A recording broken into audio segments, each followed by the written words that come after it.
سلام ومرحبا بكم معايا فيديو جديد. اليوم كاع الناس العشاق ديال اللوبيا خضراء بالحيمه غادي نعطيكم الطريقه ديالي ونساو عليكم هذيك الطريقه القديمه. هذه احسن طريقه توجدوا بها الحيمه باللوبيا وسهله بزاف. المهم الكبيدات ديالي كما كتشوفوا معايا عندي الحيمه على حسب الاشخاص دائما. عندي بصيله اللي هي مشلضه، تويمه اللي قطعتها، الثومه ضروري كديروا الثومه بزايد، يعني واحد 3 ولا 4 ديال الرويصات ديال الثومه، وكديروا واحد المطيشه تكون كبيره حتى 2 مطيشات، كتحيدوا لهم الزريعه ديالهم، كتقشروهم وتقطعوهم طريفات صغار.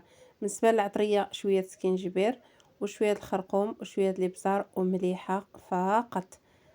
وكنديروا زيت الزيتون ضروري، كتجي في هذه المرقه زوينه بزاف. وكنديروا حتى زيت الروميه.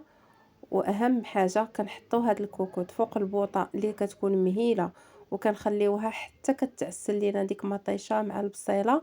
ما كنديروش قطره الماء حتى كتعسل لينا، نتوما غتشوفوا معايا كيفاش كتولي. وكتطلق لينا واحد لاصوص اللي هي مطيشه كتذوب تماما، والبصله عاد باش كنمرقوا الحيمه ديالنا، وكنخليوها كطيب على خاطرها. هانتوما تبعوا معايا الفيديو وان شاء الله غادي تحصلوا على واحد المريقه روعه معلكه. علاش قلت لكم نساو عليكم الطريقه القديمه؟ حيت دائما البنات او العيالات كيتشكاو من هذيك اللوبيا كتجيهم فيها الماء بزاف. بهذه الطريقه ما كيجيش فيها الماء، وكتجي واحد المريقه اللي خاطره كما تشوفوا معايا في نهايه الفيديو. كتجي مريقه خاطره ومعلكه وزوينه. هانتوما مطيشه ملي كتذوب هي والبصله كتطلق لكم لاصوص زوينه وخاطره.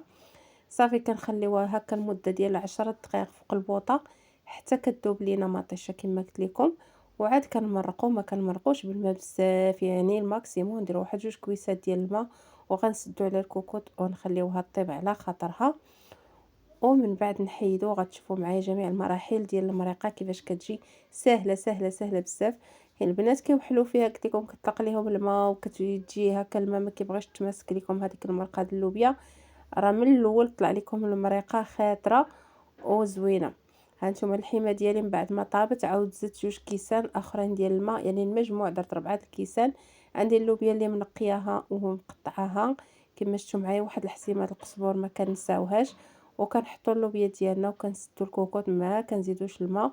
راه هي كتنزل، غتشوفوا معايا في نهايه الفيديو كيفاش كتنزل. ملي غتنزل ليا المريقه وغادي نحل عليها تبقى ديك 10 دقائق الاخرى، كنحطوا عليها شويه الزيتون وكنخليوها كتغلى هكايا بلا ما كتكون الكوكوط مسدوده. غادي تشوفوها معايا ان شاء الله. صافي غنسد الكوكوط وغادي نخليها طيب واحد نص ساعه تقريبا. المهم انا جاتني هذيك الكوكوط كبيره، صغيره على اللوبيا، حيت اللوبيا كتبغيها كتكون شويه موسعه. حيدتها ودرتها في هاد القويميله هذه، وها هي وخليتها كطيب. من بعد زدت عليها شويه الزيتون. شوفوا معايا المريقه كيفاش خاطره زوينه غزاله. ان شاء الله تجربوها تولي معتمده عندكم وتجيكم زوينه سهله. تبقاو دائما طيبوا بهذه الطريقه هذه. الصراحه انايا ما كنعطيكم الحاجه حتى كنكون مجرباها وكتجي زوينه عاد كنتشاركها معكم. ايوا هذا ما كان. هانتوما المريقه كي جات ما شاء الله، واللوبيا حتى هي كتجي زوينه، واللوين ديالها هكا خضر، ما كتجيش هكايا لاويه. المهم هذه هي المريقه ديالي، نتمنى تقبلوا عليا وتنال الاعجاب ديالكم. والى نالت الاعجاب ديالكم وكتستافدوا من فيديوهاتي وكيعجبوكم، ما تنسونيش بواحد لايك وواحد الكومونتير زوين اللي نستاهلوا من عندكم. وشكرا لكم، فيديو جديد ان شاء الله.